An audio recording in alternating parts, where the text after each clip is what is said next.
Let the words of my mouth and the meditation of my heart be acceptable in your sight, O Lord, my strength and my Redeemer. Amen. I have to admit to you all that Easter Sunday is an anxious day for me. I know that we're going to have a lot of visitors here and a lot of out-of-town family members, and I'm worried that when you get here to church, I want things to be just right. The crowds are always bigger on Easter, so I'm worried that you won't find a place to park.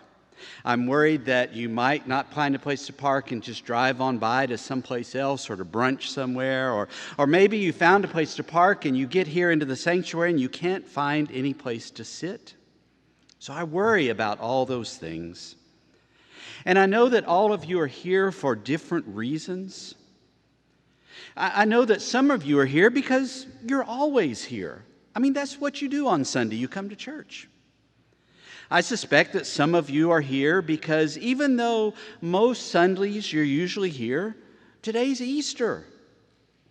Others of you are here because someone invited you today. And I am sure that some of you are here because someone forced you to be here today. Or maybe you just came out of curiosity. Now, because I'm more anxious on Easter, you may have seen me out on the plaza pacing around, and I was watching as people were arriving. Some folks came in their cars, some from the neighborhood walk in. But listen, I noticed that none of you came running to church this morning. I don't know what goes on in your house on Easter Sunday morning. There may have been some running happening there, but none of us came running towards Easter today.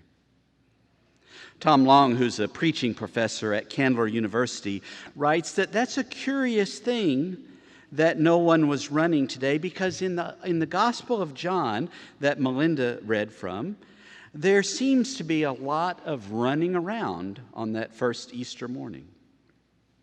According to the Gospel of John, Mary Magdalene came, and when she saw that the stone was rolled away and the tomb was empty, she started running.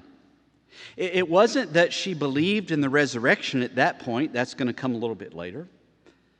But for now, on that early morning, she just started running back to tell the rest of the disciples that Jesus' body was gone.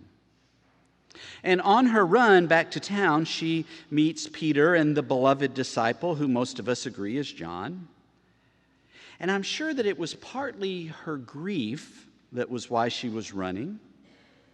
She told them that she had found an empty tomb there. And when she tells them about the empty tomb, they break into a run. She ran away from the tomb, and they ran towards the tomb. Now, here's another interesting detail in this story. John says that these two disciples, Peter and the beloved disciple, they didn't just run together to the tomb. They ran against each other toward the tomb. They get into this race. And I can picture it in my mind, kind of like watching a track meet, one in front of the other one, and they're making their way to the tomb. And I'm wondering, what is it that they're running towards? I mean, why were they in that race that morning? Mary Magdalene had told them that the tomb was empty. And not only had they killed Jesus, but someone had stolen the body. So I wonder why it is that they were running. Tom Long suggests that they were running because they were rivals. I mean, think about it. Throughout the Gospel of John, it's Peter who's always kind of the leader of the disciples, the one that's always ready to speak up on all occasions. But it was this beloved disciple who seemed closest to the heart of Jesus. And so they ran. They ran to see which one of them, Peter, the leader, or the disciple who was beloved, they ran to see who would get there first. And as they're running, I'm wondering what they must be thinking. Are they running towards something strange or something scary or some new possibility? You know, if you think about the time that somebody says to you, hey, come look at this, and here we go, we run towards exactly what we don't know what we're running towards. And maybe that's where you are this Easter Sunday morning. You're here in worship with us, but maybe when I ask you why you're here, you can't find an answer. Maybe you don't know why you're here. There's no clear picture of what you might find here this morning.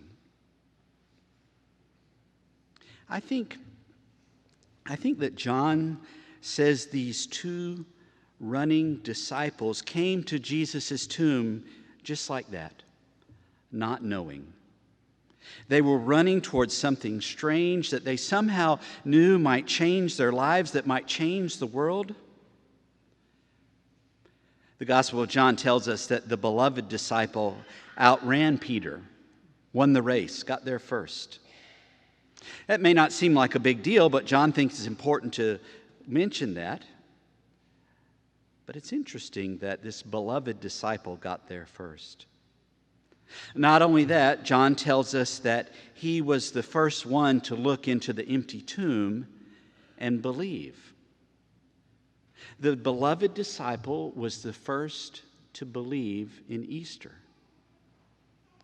And for some reason, John wanted to tell us that not only did the beloved disciple get there first, but also the way that he got there. You know, others in the gospel stories come to Easter in different ways. Mary is not going to believe until she stands there face to face with the risen Christ and hears Jesus call her name. Thomas doesn't believe until the risen Christ offers to let him touch the holes in his hands and the wound in his side. But this beloved disciple comes to Easter in another way. He believes without seeing. He doesn't hear Jesus. He doesn't see the risen Christ. All he does is look into an empty tomb, and he believes. The absence of Jesus is what brings his faith in the resurrection. So the first believer in the resurrection, the first to believe in the risen Christ, the first to see this Easter victory, I think it's amazing because he got there the same way that you and I do, by not seeing the risen Christ. Now, I'm just taking a guess, but I suspect that none of you here this morning have personally seen the risen Christ there in the garden, or have him call your name like Mary. I don't think anybody here has ever touched his wounded hands or his side. But instead, we believe on the basis of the words, he is not here, he is risen. Blessed are those who have not seen, that's what Jesus says, which means all of us here. Blessed are those who have not seen and yet have come to believe.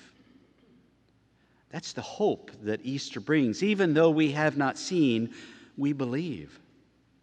And Easter isn't just a day, it's really this whole season of practicing hope. And I know that oftentimes our lives and our communities don't reflect the joy of Easter. There's got to be times in our lives when we relate more to the rejection of Maundy Thursday, when Jesus is betrayed by a friend. Or maybe we relate more to the grief of Jesus, tortured and then killed. All those emotions that are wrapped up in Good Friday. Or maybe we relate to the sadness and despair of Holy Saturday as we wait and we hope and we look for a life that will be better. With all that, our lives are these days. We go walking into the Easter season, but I think we should go running into Easter. There are days when we get lucky and everything seems to make sense. We get the answers that we need. The treatment works, the finances work out, or the prodigal returns home. And yet most of our lives are spent where nothing seems to make sense. Our hearts are broken. The people we love are lost. And here in this place, I think we really can learn something from Mary Magdalene and Peter and the beloved disciple.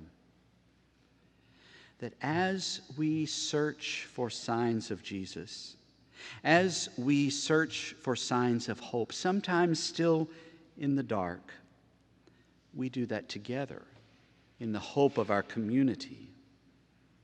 We live in this already and not yet reign of God. Because of what Jesus did in his life and death and resurrection, we know the fullness of God's justice. We know the fullness of God's love and redemption. We know that will all be accomplished, even though it's not yet a part of our reality. And so we all come running to Easter today. Blessed are those who, having not seen, believe. Here we are in this already and not yet time. Here we are in the mess of our lives and our world, and we're looking for that which will fix everything. But Easter comes, and it's this amazing reminder that we're not alone in this. We're here in this uncertain time and place. We're searching for these signs of hope, but we are people of hope. We are in community together. We are Easter people. Thanks be to God.